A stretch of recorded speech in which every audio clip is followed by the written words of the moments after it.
Sir ముఖ్యంగా ఈ case పరంగా చూసుకుంటే సార్ ఇతను అక్యూజ్డ్ 3 కింద సిదిరి అప్పలరాజు గారి పేరు రాసినారు సార్. ఉమ్, సర్వసాధారణంగా మైనర్లకి బైకులు ఇచ్చినప్పుడు మైనర్ల వల్ల ఏదైనా తప్పు జరిగినప్పుడు తల్లిదండ్రులు బాధ్యులుగా అనేది ఒక మెన్షన్ చేసి ఉంటది కానీ ఇంతవరకు ఈ రాష్ట్రంలో గాని తెలంగాణ రాష్ట్రంలో గాని ఇలాంటి ఇన్సిడెంట్ జరిగినప్పుడు తండ్రినో తల్లినో తీసుకొచ్చి అరెస్ట్ చేసిన దాఖలాలే లేవు సార్. ఇది అంటే ఏది విత్తితే అదే మొలిచిద్ది అన్నట్టుగా అవును. కొత్త ప్రారంధం అనేది తీసుకొచ్చినారు సార్. ఇప్పుడు ఈ కేసులో ఎప్పుడైతే తండ్రిని అరెస్టు చేస్తూ బెయిల్ అడుగుతుంటే ఆ బెయిల్ రిజెక్ట్ చేసిన గ్రౌండ్స్ చెప్తాను చూడండి. Yes. ఏదైతే మెయిన్ రోడ్డు మీద జరిగినటువంటి ఇన్సిడెంట్ సార్, అందుకు ఓపెన్ గా అందరూ చూసినారు. Hmm. ఒక గొర్రెల కాపర్ని మైనర్ బిడ్డ అటు ఇటు బైక్ అటు ఇటు తిప్పుతూ తగిలింది, చనిపోయారు. అయితే అతనట సాక్ష్యాలని తారుమారు చేసేస్తారట, సాక్షుల్ని బెదిరింపు పనులు చేసేస్తారట. అంటే నాకు అర్థం కాక అడుగుతున్నానండి, ఒక మాజీ ముఖ్యమంత్రి ఆ శ్రీకాకుళం ఏరియాకే రాకూడదని ఆంక్షలు పెట్టిన మీరు ఒక మాజీ మంత్రి ఆ సాక్షుల్ని తారుమారు చేసే అవకాశం ఉంటుందా అండి? అందులో మెయిన్ రోడ్డు మీద జరిగిన ఇన్సిడెంట్ కదండి. రెండోది ఆ అబ్బాయి వెంటనే సిపిఆర్ చేశాడట. 108 కూడా ఆ అబ్బాయి కాల్ చేశాడట. అవునండి, దాంట్లో నిజంగా హత్య చేయాలనే ఉద్దేశం ఉంటే ఏది బైక్ యాక్సిడెంట్ లో కూడా హత్య కేసు అని మనం అంటున్నాం కదా, అదే ఉంటే ఈ రెండు చేసేవారా? అయినా నాకు అర్థం కాక అడుగుతానండి, ఏదైతే ముఖ్యమంత్రి గారు చెప్పింది జడ్జి గారు రాసుకోరండి.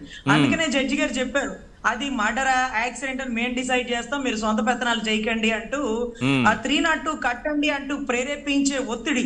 నేను ఎమ్మెల్యే కొడుకునని బిర్రవీగుతూ నేను ఎవరినైనా చంపేస్తాను, నన్ను అడిగేవాడు లేదు అనే ధోరణితో ఆ బిడ్డ ఉండి ఉన్నాడు గతంలో అంటూ కూడా ఆర్గ్యుమెంట్స్ చెప్పినట్టు. ఏమయ్యా 18 ఏళ్ళోడు అన్ఎక్స్పెక్టెడ్ గా జరిగిన ఇన్సిడెంట్, అక్కడ రియాక్ట్ అయిన విధానం ఏంటి?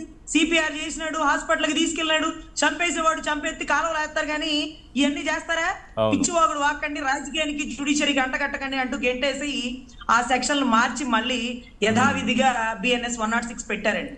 దాంట్లో సబ్ క్లాస్ 1 పెట్టినా 2 పెట్టినా 2 చల్లదండి, ఎందుకంటే పారిపోలేదు అతను పారిపోలేదు. 2 ఇయర్సే కదా.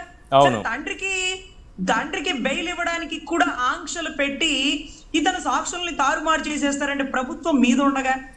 ఇతను కనీసం ఎమ్మెల్యే కూడా అయి ఉండకుండా ఎలాంటి చేయగలుగుతారు అంటే అతన్ని లోపల పెట్టాలి. నేను అనుకుంటానండి, సిదిరి అప్పలరాజు గారిని ఇరికించాలంటే ఉద్దానం కిడ్నీ రీసెర్చ్ సెంటర్ కట్టారు కదా, దాంట్లో స్కాములు చేసినాడని ఏమన్నా చెప్పండి సార్ అంటే అక్కడ స్కాములే ఉండవండి.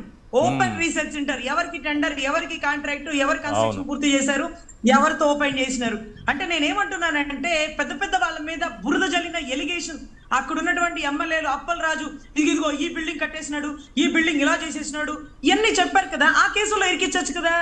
ఆ కేసులు లేవా అంటే అతను తప్పు చేయలేదా, మనం ఇరికించలేమా? ఏడీఆర్ రిపోర్ట్ కూడా మీరే రాసినారంటారు.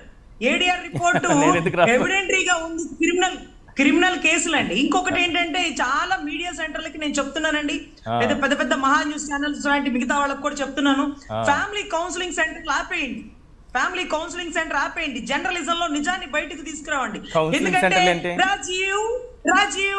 రాజీవ్ అని 3 సార్లు పిలిచినటువంటి వంశీ గారికి చెప్తున్నా, రాష్ట్రంలో పొగాకు గిట్టుబాటు ధర లేదు, లేకపోతే మొక్కజొన్న రైతుల పరిస్థితి అయిపోయింది, ఆక్వా రైతుల సాదర బాధకాలు చూడండి, ఇవి కదా చూడాలా.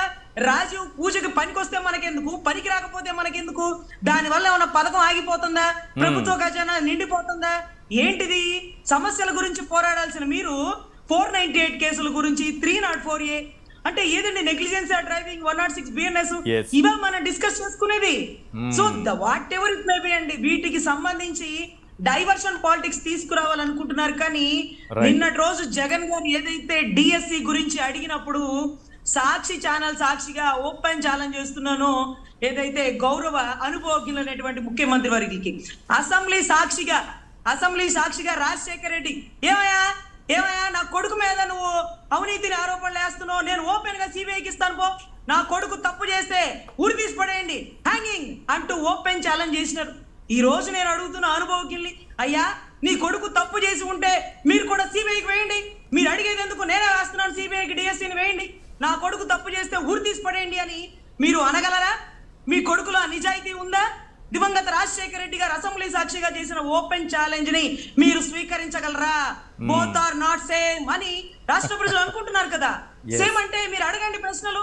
అరే డిఎస్సీని పక్కదో పట్టించి సిబిఐ విచారణ వాళ్ళు అడుగుతుంటే సిబిఐ విచారణ వేసే దమ్ము లేనటువంటి అనుభవజ్ఞులైనటువంటి ముఖ్యమంత్రి వర్యులు వారి కొడుకు గారి అవినీతి బహుశా తెలిసి ఉండొచ్చండి.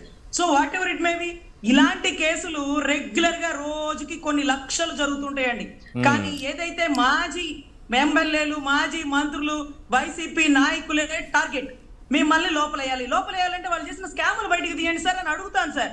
స్కాములు ఏమీ చేయలేదు, ఎక్కడికక్కడ ట్రాన్స్పరెంట్ గా కలెక్టర్లతో పని చేపించి వీళ్ళని నుంచోబెట్టి మీరు చెక్కులు డిస్ట్రిబ్యూషనే ఏదైనా కలెక్టర్లు చేస్తారు అంటూ ఎక్కడికక్కడ వాళ్ళ నాయకుల్ని మొత్తాన్ని ఆయన సెక్యూర్ చేసుకున్నారండి. ఎందుకంటే వీళ్ళ బురద జల్లే విధానం ముందుగానే తెలుసు కాబట్టి.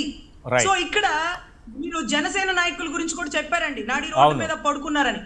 ఆయన అప్పట్లో మేము ఇంకా టీడీపీకి జనసేనకి కలవలేదు కాబట్టి మీలాగా ప్యానల్ ఎవరిని అడిగితే మా నాయకుడు మంగళగిరి పార్టీ ఆఫీస్కి వచ్చాడు, ఏదైతే చంద్రబాబు గారిని చూడడానికి కాదు, మాకే పని వచ్చి నడి రోడ్డు మీద పడుకోవడానికి అని. ఎందుకంటే మీరు అడిగేస్తారండి సాక్షి వాళ్ళు ఏమనంటే, చూసారా చంద్రబాబు గారి కోసం నడి రోడ్డు మీద పడుకున్నాడంటే. మరుసటి రోజు వెళ్ళి జైలుకి వెళ్ళి పరామర్శించి వచ్చి జైలు బయట పొత్తు గురించి మాట్లాడారు కదా. జైల్లో పొత్తు మాట్లాడుకున్నటువంటి చరిత్రాత్మక ఘటన, జైల్లో పొత్తుల గురించి మాట్లాడుకున్నటువంటి చరిత్రాత్మక ఘటన ఆ రోజే ఆవిష్కృతమైంది సార్. ఆ ఘటన జరిగిద్దని రామోజీరావు గారు స్క్రిప్ట్ రాసి మీకు పేపర్ లీక్ చేసినారేమో గానీ ఆ దరిద్రం మాకు తెలియక మా నాయకుడు చంద్రబాబు గారి కోసం ఎందుకు పడుకుంటారండి, మంగళగిరి కార్యకలాపాల కోసం వస్తుంటే మధ్యలో అడ్డగించినారని చెప్పుకునేవాళ్ళం. తర్వాత పులిహార గెలిపేసినాక మాకంటే వీళ్ళే అడ్వాన్స్డ్ గా ఉన్నారని మాకు అర్థమైంది. రైట్. నాగమల్లేశ్వరి గారు, ఏపీలో 96% మంది మంత్రులు నేర చరితులే. చంద్రబాబు నాయుడు గారు, మా ముఖ్యమంత్రి గారు 19, మా డిప్యూటీ సీఎం గారి మీద 8 క్రిమినల్ కేసులు, మా వాసంశెట్టి సుభాష్ గారి మీద 12, కింజరప అచ్చెన్నాయుడు 13, నారా లోకేష్ గారు 17, నారాయణ గారు 8, కొల్లు రవీంద్ర 15, మండిపల్లి రామ్ ప్రసాద్ రెడ్డి, మా రామ్ ప్రసాద్ రెడ్డి గారి మీద 5, సవిత గారి మీద 10, ఇక నిమ్మల రామానాయుడు 20, వీళ్ళు కొన్ని చెప్తున్నా, బాల వీరాంజనేయ స్వామి 11. వీళ్ళనా మాట్లాడేది వైఎస్ఆర్సీపీ గురించి? అవును సార్, వీళ్ళందరూ పాపం సొంతపోసలు వీళ్ళు మాట్లాడుతుంటే మనం వినాలి. మరి మన అట్లనే ఉంది. ఇంకొక ఆయన ఉంటారే 98 కేసులు. అవును, ఇంకొక ఆయన మర్చిపోయారు, దగ్గరగా ఉన్నారు. సో ఇలాంటి వాళ్ళు రాష్ట్రంలో ఉన్నటువంటి ప్రజల్ని పరిపాలించే వాళ్ళు, వీళ్ళు వచ్చి మాకు నీతి శక్తులు చెప్తుంటే మేము వింటామా సార్? రాష్ట్రంలో ఉన్నటువంటి ప్రజలకి సెంచరీకి అతి దగ్గరలో ఆగిపోయారట చింతమనేని ప్రభాకర్ గారు. ఆర్డర్ లేదు నా దగ్గర ఆగిపోయారు ఆయన. 98 నాకు ఐడియా ఉంది, 98 ఆయనకి. సో మీరు ఏం ఉద్ధరించారని చెప్పి రోజు ఏ ప్రజలకి ఇదిగో ఒక ఆడబిడ్డకి న్యాయం చేశాను, లేకపోతే ఒక వ్యక్తికి న్యాయం చేశానని ఏమైనా చెప్పగలుగుతారా? చెప్పినటువంటి సందర్భం ఒక్కటంగా ఉంది. నేను ఇవాళ ఏమంటున్నానంటే, మీరు తప్పులు చేస్తారు, మీరు తప్పుడుగా అన్ని సృష్టిస్తారు, మీ తప్పుడు ఆలోచనలతోటి మీరు ఉంటారు. ఆల్మోస్ట్ ఇవాళ 164 మంది ఎమ్మెల్యేలలో 90% అందరి మీద కేసులు ఉన్నాయి సార్. 90% కేసులు ఉన్నాయి. అది మనం చెప్పింది కాదు కదా, మన రిపోర్ట్లు కాదు కదా, ఏడారి ఇచ్చినటువంటి రిపోర్ట్లే కదా. సో మీరు మీ పరిస్థితులు ఎలాగున్నాయని అనేది ఒకసారి ఆలోచించుకొని తర్వాత శుద్ధపూస మాటలు మాట్లాడాలి. ఒక్క మాట ఏంటంటే, లోకేష్ బాబు గారు మొన్న ఏదో అన్నారు సార్, ఏదో ఏంటి దమ్ముంటే రా జగన్మోహన్ రెడ్డి గారు విషయంలో చర్చించడానికి. సరే, మీరు ఆ దమ్మేదో పిల్లలకి ఇవ్వాల్సినటువంటి షూస్ బట్టల విషయంలో ఆ దమ్మేదో చూపించచ్చు కదా సార్? లేకపోతే ఆ పిల్లల నోటికాడ కూడు తీసేసినటువంటి విషయంలో దమ్ము చూపించచ్చు కదా సార్? పోనీ ఆ దమ్మేదో 3000 రూపాయలు నిరుద్యోగ వృత్తి ఇచ్చేటప్పుడు చూపించచ్చు కదా సార్? ఆ దమ్మేదో ఫీ రీయింబర్స్మెంట్ విషయంలో దమ్ము చూపించచ్చు కదా సార్? ఇది కదా దమ్ము అంటే. ఈ దమ్ము పనులు చేయకుండా ఏదే జగన్మోహన్ రెడ్డి గారి మీద పడి ఊరికే నేను 200 మీటర్ల దూరంలో ఉన్నా, అక్కడున్నా, నువ్వు రా నేను ఛాలెంజ్ విసురుతున్నానని ఈ మాటలు ఎందుకు సార్? రైట్. నాగమల్లేశ్వరి గారు, ఉన్నటువంటి ప్రజలకి అవసరం లేదు.